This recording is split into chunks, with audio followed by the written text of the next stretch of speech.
Comments made by the head ball coach from Dabo Swinney, PFF, Josh Ward.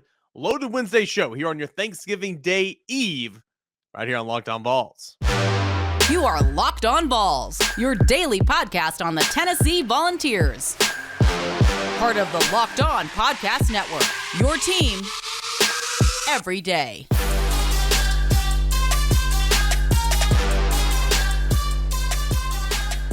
Hey everybody, what's going on? This is the Locked On Vols, and I'm your host, Eric Kane. You can find me on Twitter at _Kaner and at Locked On Vols. This is your go-to Tennessee Volunteers podcast each and every day. It's brought to you by it's a part of the Locked On Podcast Network that is your team every single day. And today's episode is brought to you in part by LinkedIn Jobs. Helps you find the qualified candidates you want to talk to faster and for free. You can post your job for free at linkedin.com/LockedOnCollege. LinkedIn.com/LockedOnCollege to post your job for free. Terms and conditions do apply.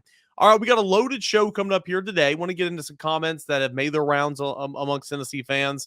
It almost feels like no matter what the sport is, the entire sports world loves to take their shots at Tennessee whenever something bad happens or whenever a bad loss happens. And sure, Tennessee fans often return the favor. So, I mean, it's sportsmanship, right? It's gamesmanship is what I'm thinking of. It's gamesmanship.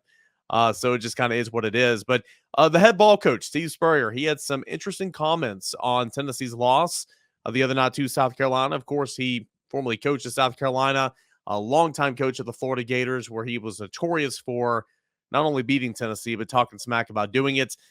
Steve Spurrier hails from Johnson City, Tennessee, and where he attended Science Hill High School. Steve Spurrier Field, one of the most beautiful venues in all all high school football in Tennessee. But he was doing an interview with a radio show after Tennessee's loss to South Carolina over the weekend, and he had some things to say. He said, "I almost feel sorry for Tennessee. They're not going to win the division. They're not going to win the SEC. They're not going to get in the playoff, Final Four. They're just going to have a little bit better than an average year, someone told me." Someone told you. Okay, that's the joke. I get it. Tennessee is probably headed for the Citrus Bowl now. I guess that's kind of a mean thing to say. Of course, back in the day, he said you can't spell UT without, or you can't spell citrus without UT. Steve Spurrier is going to get his jabs in or whatever. But it's just, again, it's just kind of a bad look in my opinion.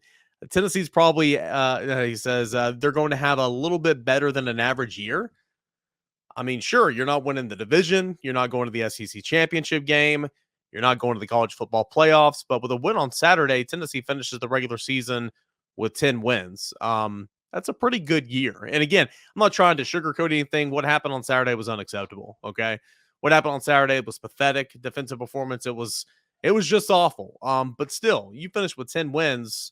That is not bad at all whatsoever. So Steve Spurrier taking his shots at Tennessee should come as no surprise, but I don't know. It's just kind of just kind of give it up. I know that's a stick, but it's a bad look, dude. You're an old man now. Like, who cares? I mean, who really cares? Also, Dabo Swinney over at Clemson decided it would be his turn to take some swipes at Tennessee. And I don't really have that big of an issue with what Dabo said, of course, head coach of the Clemson Tigers. And here's why. We'll go over the comments in a moment, but Dabo's got rings. So even though a lot of what Dabo Swinney says, I think is just bogus and stupid, he's got rings. So he's allowed to say those things until people go and put him in his place. He doesn't win any more rings anymore. And of course, that's kind of happening right now, but Clemson very well could slide in there at number 4 now in the college football playoffs. We'll have to see. So Dabo Swinney was doing his radio show Monday nights, and he was quoted as saying, yeah, Tennessee, they were a little bit off offensively.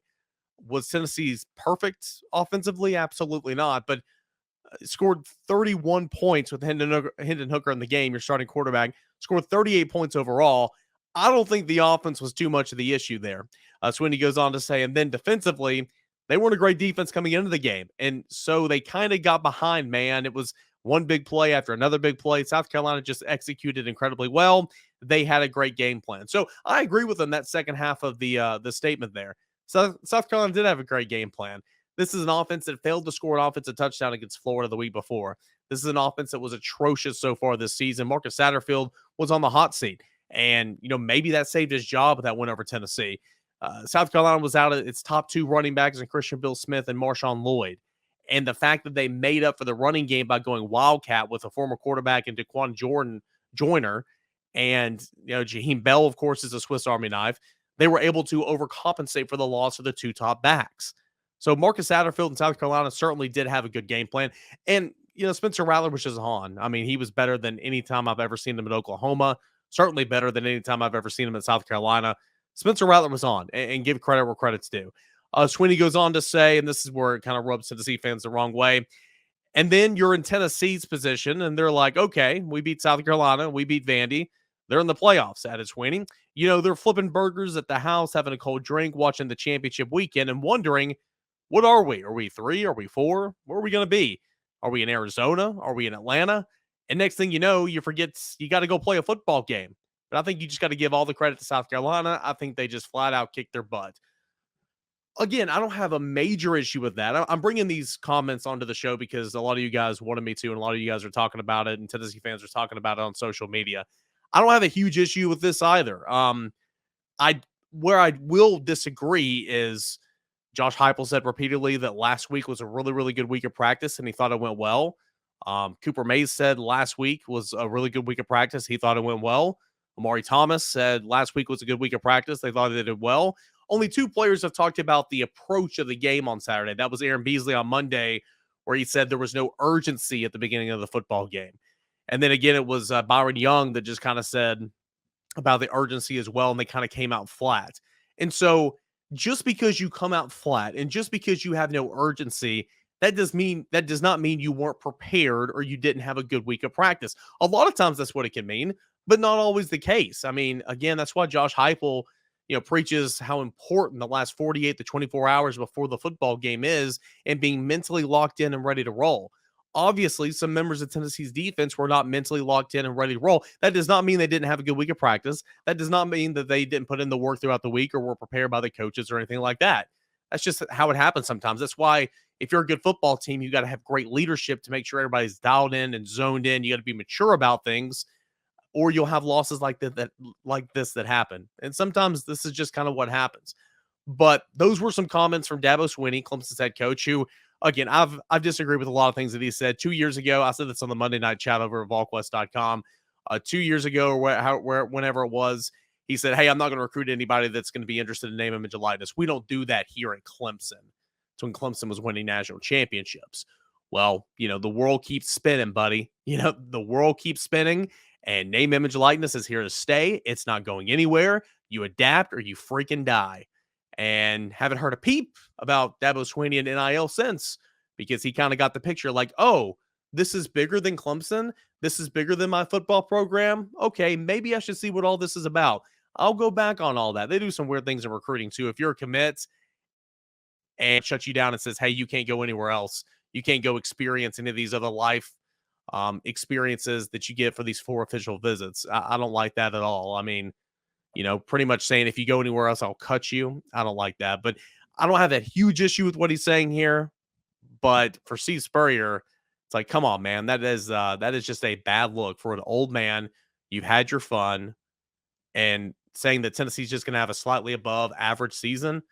Dude, if Tennessee beats Vanderbilt, which Tennessee's got to come ready to play. No Andon Hooker. Vanderbilt's won 2 straight over Florida and Kentucky. If Tennessee takes care of business this Saturday with a backup quarterback in Joe Milton, you have 10 wins for the first time since 2003. Again, it's still a successful season, ends in disappointment. And I'm not saying you shouldn't be disappointed, because you should, because Tennessee could be in the college football playoffs, but still did a whole lot good this year. And so I think Steve Spurrier is just trying to be wise and make jokes. And I think a lot of that doesn't make sense. But that's my input on that. That's kind of what I think about that. A lot of you guys were just kind of wondering. So there you go. That's kind of my thoughts on the issues there. All right. When we come back, Pro Football Focus, let's take a look and see how bad Tennessee's defense was in terms of breaking down the individual stats, coverage, all that type of stuff. That's coming up next right here on Locked On Vols. But these days, every new potential hire, this episode is brought to you in part by LinkedIn, can feel like the high-stakes wager for your small business. You want to be 100% certain that you have access to the best qualified candidates that are available. That's why you have to check out LinkedIn Jobs. LinkedIn Jobs helps you find the right people for your team faster and for free. All you need to do is post your job, then add the purple hashtag hiring frame to your profile to spread the word that you are indeed hiring.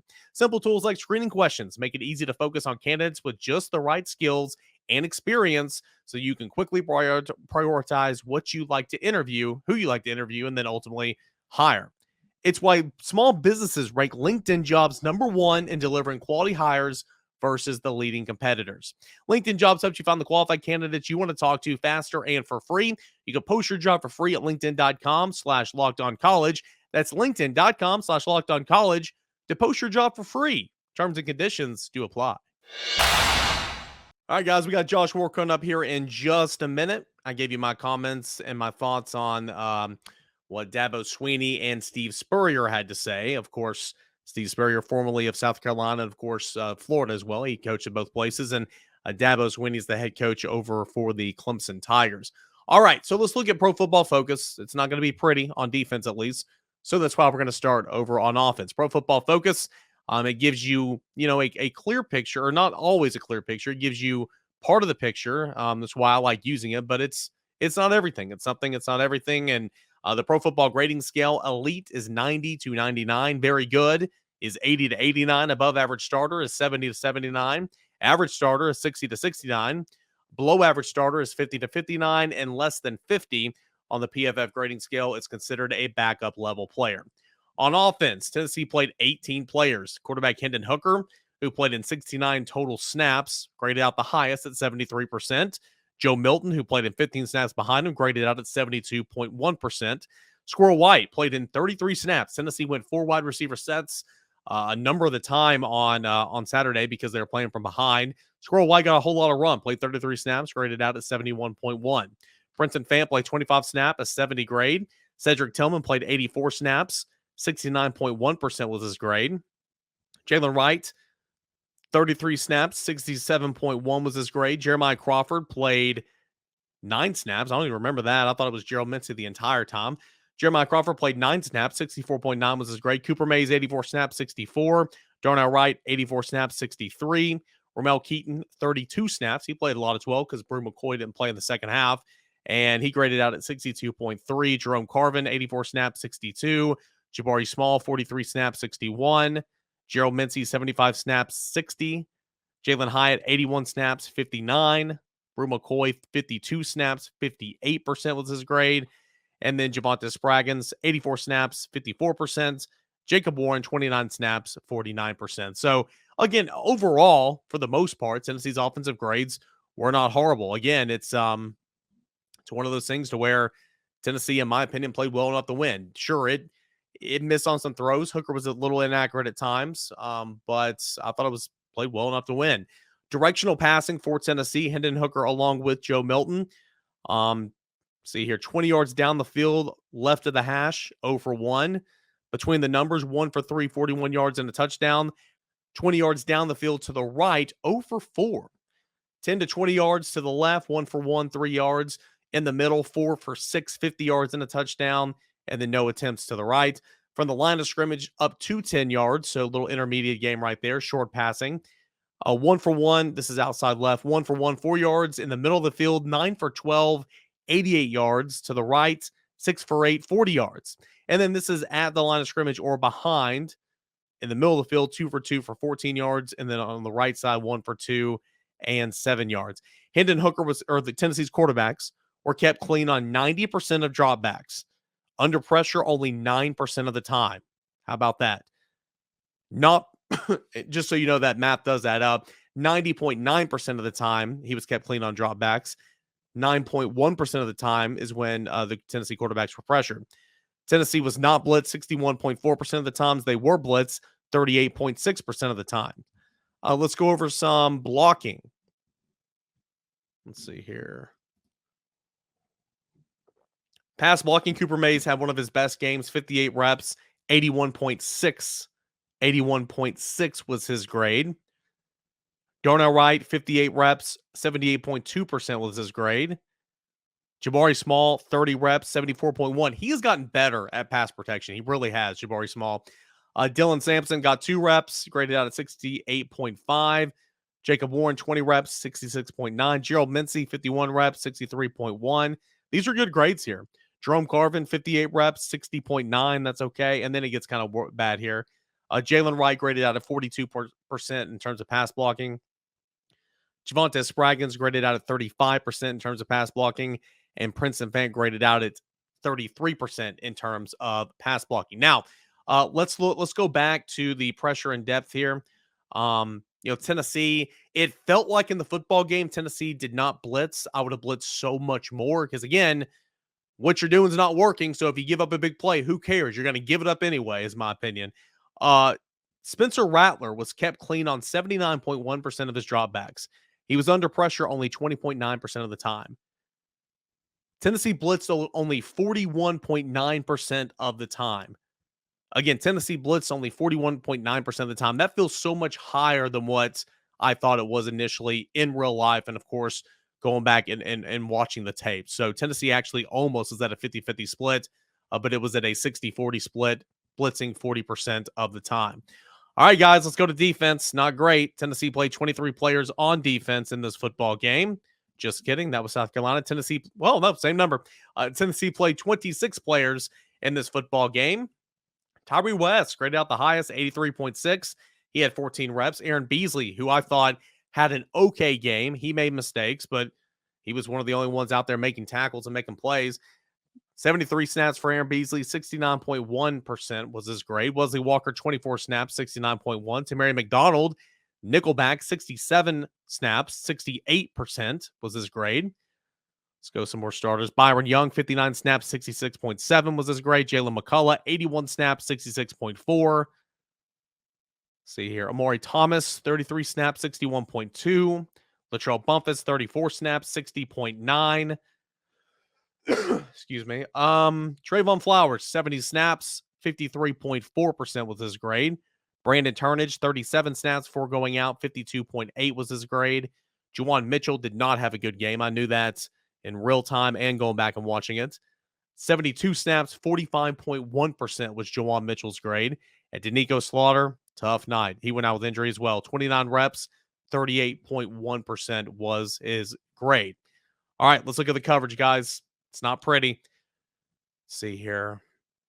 Jalen McCullough was targeted one time, gave up one reception for -1 yards. Wesley Walker targeted twice, gave up 2 receptions for 18 yards and a touchdown. Trayvon Flowers targeted once, gave up 1 reception, 15 yards. Tamari McDonald targeted 4 times, gave up 4 receptions for 40 yards. Let's see here. Christian Charles targeted 3 times, gave up 3 receptions, 63 yards, and a touchdown. Kamal Haddon was targeted 3 times, gave up 2 receptions. These numbers have changed since Sunday, guys, when I looked them up initially. Kamal Haddon targeted 3 times, gave up 2 receptions for 28 yards and a touchdown. That seems incredibly low to me. Roman Harrison, I'm not going to count him. Brandon Turnage was targeted 7 times, gave up 4 receptions for 80 yards. Juwan Mitchell was targeted 4 times, gave up 4 receptions for 76 yards and a touchdown. And then Danico Slaughter targeted 3 times, gave up 3 receptions for 86 yards and a touchdown. So, according to Pro Football Focus, Danico Slaughter, Juwan Mitchell, Kamal Haddon, Christian Charles, and Wesley Walker all gave up passing touchdowns. Not great. Not great. Hey, today I released a story over at VolQuest.com, or if you're listening to this overnight, it will come out in the morning, talking about how Tennessee's got to respond in the right way. You got punched in the mouth. How are you going to respond? You know, the players have said the right things this week. They said the right things last week as well. How are you going to respond? I mean, again, Saturday was inexcusable. Saturday was horrific defensively. 10 possessions for South Carolina, give up 9 touchdowns. I mean, that is so bad. That is so bad. And this Tennessee defense, though not great, it's never been great. It's played so much better than that this year. It has. I mean, it has. It really has. So, again, how will Tennessee respond? It's got to respond the right way. And your number 1 leader in Hendon Hooker is no longer with you. Tennessee needs players to step up and to lead And to go in there and silence a Vanderbilt crowd that's probably going to be overcome by orange anyway. But it's senior day. The Commodores are going for bowl eligibility. They've won 2 straight. This is not the layup that it was a month ago. It wasn't. Tennessee is favored by 2 touchdowns. It should be. Tennessee is a much better football team than Vanderbilt. But when you get that type of play on the road at South Carolina, especially defensively, Vanderbilt can beat you. Vanderbilt can beat you. Will it? I don't know. How will Tennessee respond? We will find out on Saturday at 7:30. All right. It is Wednesday. That means our good buddy Josh Ward is going to join the show. That is coming up next right here on Locked On Vols. But hey, betonline.net, your number one source for all your sports betting info, stats, news, and analysis. Get the latest odds, the trends for every professional and amateur league out there, from football to basketball to soccer to esports. They finally got it all. It's all at betonline.net. Hey, Tennessee Vanderbilt opened at 14 points, now down to 13.5. That total is at 66.5. You can jump on Tennessee, the over, the under, covering the spread, not covering the spread, whatever. All that at betonline.net. Field Sports Podcast as well. You can check that out at BetOnline. Always the fastest and easiest way. Sorry, I'm about to cough. Sorry, guys. Always the fastest and easiest way to get in your sports fix. Swear I don't smoke cigarettes. Head on over to the website today. Use that mobile device. Learn about all the latest trends, all the action. That's at BetOnline. It is where the game starts. A final segment left here of this Wednesday edition of Locked On Vols. Hey, just a day before Thanksgiving, and somebody I'm super, super thankful for. His name is Josh Ward, Josh_Ward on Twitter, host of Josh and Swain on The Sports Animal, noon to 3 every weekday. Are you thankful for me, Josh? Eric, more thankful than I can even try to express on this show, so I won't even attempt it. That's a good answer. Good answer. Hey, what was not a good answer? Gosh, Tennessee looked like garbage defensively. In Columbia, man, 10 possessions, 9 touchdowns. I mean, what? I mean, you're not a coach, you're not a player, but my goodness, what went wrong? Everything went wrong from beginning until end. You could not really write up a worse storyline than how things played out on Saturday, from the performance on the field, the way Tennessee looked. You throw in Hendon's unfortunate injury to finish things off, and all the buildup to Saturday just disappeared almost immediately, it felt like. And we see surprising results in sports all the time. That's the beauty of sports.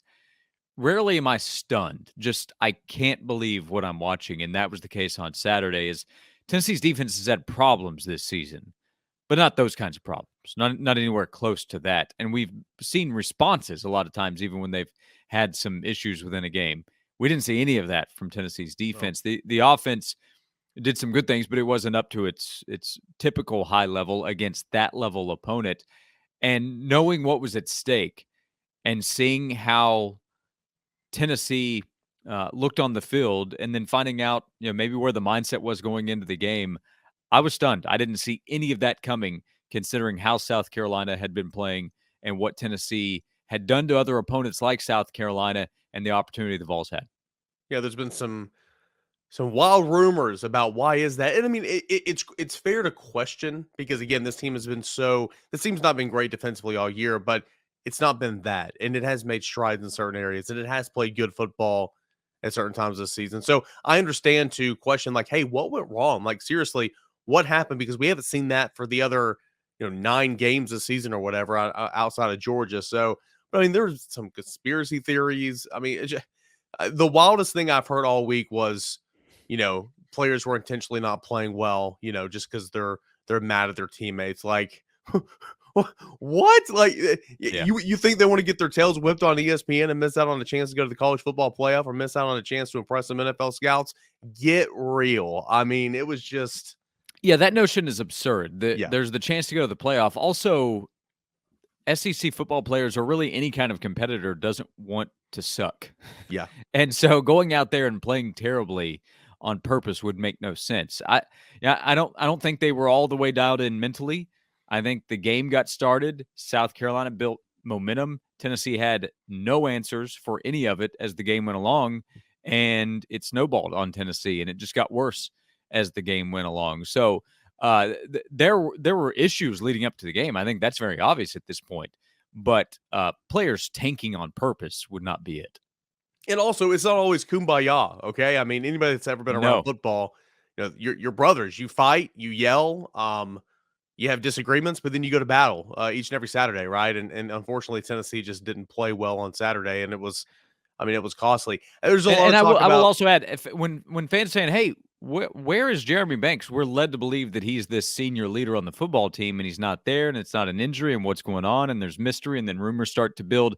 I'm fully aware of how things spread, but players weren't tanking; they weren't trying to lose or trying to play poorly. That wouldn't make sense. But uh, fans wondering what is going on, why did that happen? That's very justifiable because you haven't seen that all season long, and then you see a senior that's left home and not allowed to be a part of the game, well, then fans are going to ask questions for sure.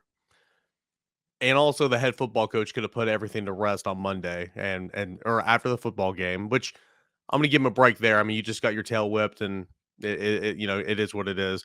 But on Monday, I mean, you could have put a lot of that to bed, and you didn't. I mean, again, he's head football coach. He can, and that's what he wants to do, and that's completely fine. But like, in terms of all this speculation and rumors and all this type of stuff, and I mean, a lot of that could have been handled on Monday. I feel like. You look at what transpired throughout the football game. There's a lot of people that deservedly so were upset and frustrated Mhm. with some of the secondary coaching and that type of play back there. I think they're restricted in some of the things they can do. It's been musical chairs and all that, but the lack of adjustments in a football game is baffling. When you are giving up a touchdown on every single possession, why not just say, "Hey, I'm going to go up and I'm going to try to play press man and try to keep you from getting off the line. If you throw a penalty, who cares? If you get by me and score a touchdown, you were going to anyway." The lack of At least we adjustments get in the that ball back football. quicker. Yeah. Yeah, exactly. It was just mind blowing to me. Yeah. Yeah, I agree. And that was not a good game for Tennessee's defensive staff. There's no argument otherwise. Now, when that happens, of course, we go 0 to 100 real quick Yep. in the conversation, and conversations operate in extremes way too often in college football. That's just the way that it is. So, criticizing the staff for Saturday's performance is justifiable. Turning that into, well, we need wholesale changes with the staff, that can be too big of a leap. We'll see during the offseason, what happens with the staff if Josh Heupel does want to make a change. But in terms of like immediate changes, I don't think that's fixing things, as you have to get ready for a game and it's game week and you have to turn the page very quickly, literally in preparation. But I thought the same thing. I mean, the pressure wasn't there, right, against Spencer Rattler, and he was never taken out of a very comfortable rhythm that was established early in the game. And South Carolina from there was able to do what it wanted to for the most part throughout the entire game. And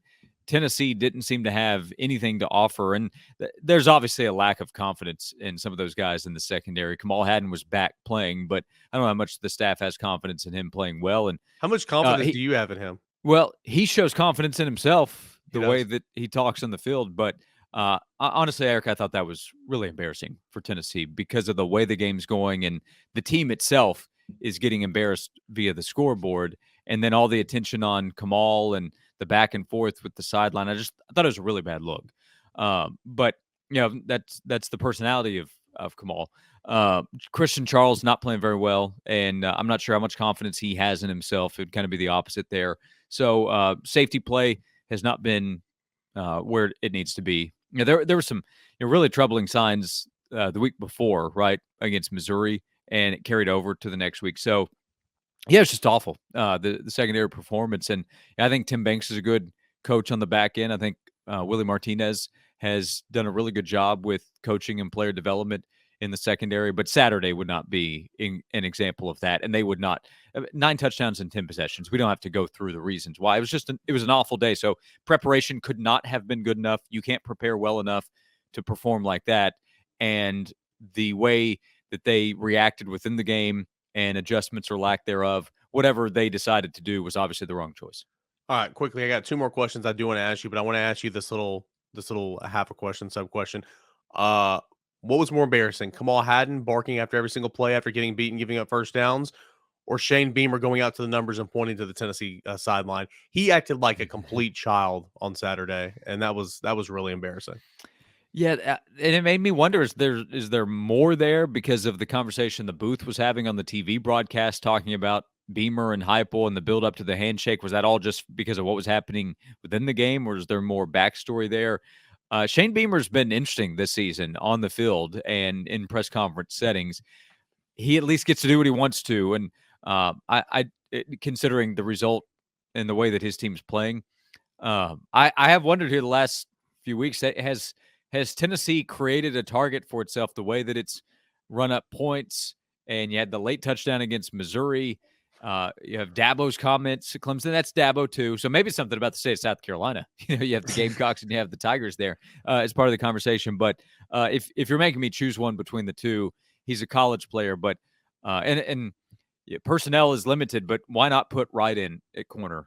Somebody else besides Kamal he would not have been on the field late in the game or as the game went along if I was Tennessee's coaches. He obviously wasn't doing anything from a production standpoint, and the talking back and forth with the sideline was making things worse and creating potential for some kind of incident, which you want to avoid. You've got Dabo, who said 2 years ago he would never recruit anybody that's interested in NIL. Well, I mean, obviously that's a lie. I mean, Dabo lies all the time. He's just trying to stay relevant. So, he's a good coach, but he's just kind of an idiot in that regard. And then Shane Beamer, he has the rings, though. That would be the you're difference. right. Like him and Shane Beamer. Dabo has the rings. He has a couple of national titles. He's taken it to Nick Saban on the biggest stage. So he at least has the resume and the history to say what he wants to. And his personality is different than most college football coaches. For the most part, I found Shane Beamer likable during the summer at media days. He was telling some really nice stories about his time at Tennessee. So he has connections to UT and talking about being in Knoxville and all that stuff. But yeah, just some peculiar behavior this season. And I also recognize stress builds. No matter how much money you make as a coach, stress builds, and that affects personality. So I'll point that out. But South Carolina was able to do whatever it wanted to Saturday with the way that it played. Yeah, Shane Beamer, I think that whenever it ends, it's going to end very, very poorly. But I do think that I get some of his antics to an extent. The cool guy, the shades, the dancing. It's cringe. I don't like it, but I get it. Some of the way he's handled questions in press conferences this year, the way he handled Saturday night, I lost a little bit of respect for him. Anyway, last thing I got for you. How big is this Vanderbilt game now? Vanderbilt's playing for bowl eligibility. They've won 2 straight. Senior day, Tennessee limping in. No star quarterback in Hendon Hooker. Playing for pride in a 10-win season, a New Year's Six bowl game. It's a massive football game. And the way the defense played, Josh, I think it'll be a close football game right now. Yeah, it could be. And Vanderbilt has all kinds of confidence, and they're very excited about an opportunity to go to a bowl game. I mean, this is a real deal opportunity for Vandy to get to 6 wins when they've been made fun of and talked about as a team that is by themselves with a lot of space in between everybody else at the bottom of the SEC. A chance to win 3 straight games in the conference, to get wins against Florida and Tennessee in back-to-back weeks would be a huge deal. So Vanderbilt sees an opportunity and is right to do so. And, Hendon Hooker's not out there. So Joe Milton has a lot of talent, and these bombs he's been throwing at the end of games have been very exciting, but with no pressure and no risk for anything going bad. Now there is pressure and there is risk. And by the way, needs to stay healthy because you're down to 1 scholarship quarterback who's healthy for this game. I have to call you to come out there. I'm ready. Arms loose, legs spry still. So this game is big for different reasons than a week ago. There's no playoff opportunity. There's a chance to win 10 games. There's a chance to go to the Orange Bowl maybe for Tennessee, or a quality bowl game and finish strong compared to how previous seasons have gone. Last week, would affect the finishing strong conversation, obviously. But so there's something to be had. Eric, if they lose this game, it's a total disaster. There is no positive spin, even if it is Joe Milton at quarterback, to finishing the season with losses in blowout fashion against South Carolina, and then however they would lose to Vanderbilt. There just would not be an explanation that would be reasonable to Tennessee fans, and that's why the shades of 16 conversation has started to pop up, where that team still had opportunity, not necessarily to win the East, but to go to the Sugar Bowl and finish strong, but they lost to South Carolina. And they had a locker room issue with that game. And then the loss to Vanderbilt, where they scored points. They couldn't get stops. And going into this game, we're talking about, can Tennessee's defense get stops? So a season that has been so positive and has so many great memories, like the Alabama win. By the way, 16, the win against Florida, the win against Georgia on the Hail Mary.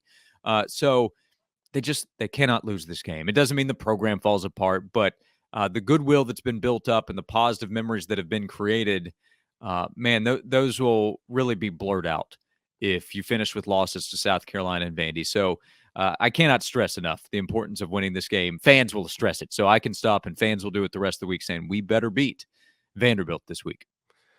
Well, you and I today, right here, bucket sunshine. Woo! I tell you what. Happy Thanksgiving.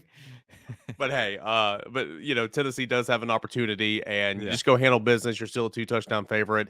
I don't Yep. care who's playing quarterback. Tennessee should win this football game.